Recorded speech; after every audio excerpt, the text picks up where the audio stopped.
Taste the Daily. மக்களை காப்போம், தமிழகத்தை மீட்போம் புரட்சித்தலைவருடைய எழுச்சி பயணம் மதுரை மாவட்டத்தில் இருக்கக்கூடிய சட்டமன்ற தொகுதிகளில் இரண்டாவது நாளாக எழுச்சி பயணம் மேற்கொள்ளவிருக்கிறார்.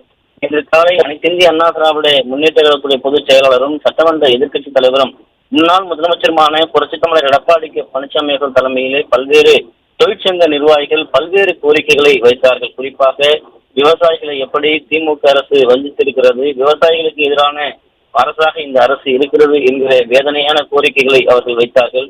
அதே போன்று பல்வேறு தொழில் முனைவோர்கள் விமான நிலையம் விரிவாக்கம், சர்வதேச விமான நிலையம் கொண்டு வரப்பட வேண்டும், விவசாயிகளுடைய பெரும் ஒரு விளைச்சலாக இருக்கக்கூடிய மல்லிகைப்பூ அந்த செலுத்து திரவியத்திற்கான தொழிற்சாலைகள் உருவாக்கப்பட வேண்டும். இப்படி பல்வேறு கோரிக்கைகள் முன்வைக்கப்பட்டது. திமுக அரசு தொடர்ச்சியாக எந்த விதமான முன்னேற்றத்தையும் மதுரை மாவட்டத்திற்கு செய்யவில்லை, துரோகத்தைத்தான் செய்திருக்கிறது என்ற வேதனையோடு அவர்கள் பதிவு செய்தார்கள். இதனைத் தொடர்ந்து அனைத்திந்திய அண்ணா திராவிட முன்னேற்ற கழகத்துடைய பொதுச் செயலாளர் புரட்சித் தமிழர் எடப்பாடி கே பழனிசாமி அவர்கள் முன்னிலையில் நூற்றுக்கணக்கான வழக்கறிஞர்கள் அனைத்திந்திய அண்ணா திராவிட முன்னேற்ற கழகத்திலே இணைத்துக் கொண்டார்கள். அதனைத் தொடர்ந்து நூற்றுக்கும் மேற்பட்ட இளைஞர்கள், அதாவது பல்வேறு மாற்றுக் கட்சியிலிருந்து விலகி அனைத்திந்திய அண்ணா திராவிட முன்னேற்ற கழகத்திலே இணைந்து கொண்டார்கள்.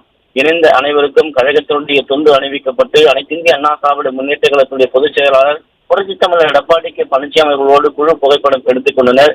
மாற்றுக் கட்சியிலிருந்து இணைந்தவர்களுக்கும் வழக்கறிஞர்களுக்கும் அனைத்திந்திய அண்ணா திராவிட முன்னேற்ற கழகத்துடைய பொதுச் செயலாளர் புரட்சித் தமிழர் எடப்பாடி கே பழனிசாமி அவர்கள் வாழ்த்து தெரிவித்தார்.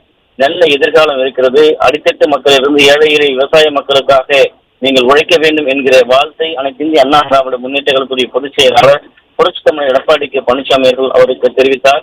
இதனைத் தொடர்ந்து இந்த நிகழ்ச்சியிலே அனைத்திந்திய அண்ணா திராவிட முன்னேற்ற கழகத்துடைய சட்டமன்ற எதிர்க்கட்சி துணைத் தலைவர் முன்னாள் அமைச்சர் கழக அம்மா பேரவை செயலாளர் ஆர்.பி. உதயகுமார், முன்னாள் அமைச்சர் கழக அமைப்பு செயலாளர் செல்லூர் கே ராஜு, கழக அமைப்பு செயலாளர் மாவட்ட கழக செயலாளர் ராஜன் செல்லப்பா, முன்னாள் அமைச்சர் மாவட்ட பொறுப்பாளராக இருக்கக்கூடிய மகளிரணி செயலாளர் இருக்கக்கூடிய வளர்மதி, முன்னாள் அமைச்சர் காமராஜ், சட்டமன்ற உறுப்பினர் பெரிய புல்லான் செல்வம், அதே போன்று மாணிக்கம் உள்ளிட்ட ஏராளமான அதிமுக நிர்வாகிகள் இதில் பங்கேற்றார்கள்.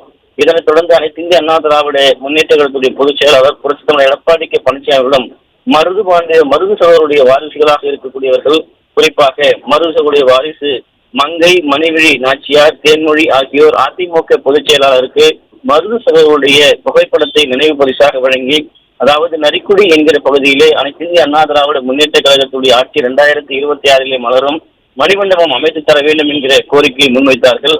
அதே போன்று மதுரை மாவட்டத்தில் இருக்கக்கூடிய யாதவர்களுடைய மகா சபையைச் சேர்ந்த மாவட்ட செயலாளர் கூடிய ஜெயக்குமார் என்கிற நிர்வாகி தலைமையிலே ஏராளமானோர் அனைத்திந்திய அண்ணா திராவிட முன்னேற்ற கழகத்துடைய பொதுச் செயலாளர் நேரில் சந்தித்து அவர்களை வரவேற்று 2026 முழு ஆதரவை அதிமுக அளிப்போம் என்று தெரிவித்ததோடு வீரன் அழகுமுத்துக்கோனுக்கு ஒரு நினைவு சிலை ஒன்று மதுரை மாவட்டத்திலே அமைக்க வேண்டும் என்கிற கோரிக்கையை வைத்தார்கள். அந்த கோரிக்கைகளை பெற்றுக்கொண்டு அனைத்திந்திய அண்ணா திராவிட முன்னேற்ற கழக ஆட்சி 2026 மலர்கிற போது மருது செல்வருக்கு இங்கு நினைவு மண்டபம் கண்டிப்பாக கட்டித்தரப்படும், அதே போன்று வீரன் அழகுமுத்துக்கோனுக்கு சிறையமைத்து தரப்படும் என்கிற வாக்குறுதிகளை அதிமுக பொதுச் செயலாளர் அவருக்கு வழங்கியது குறிப்பிடத்தக்கது. உமேஷ்.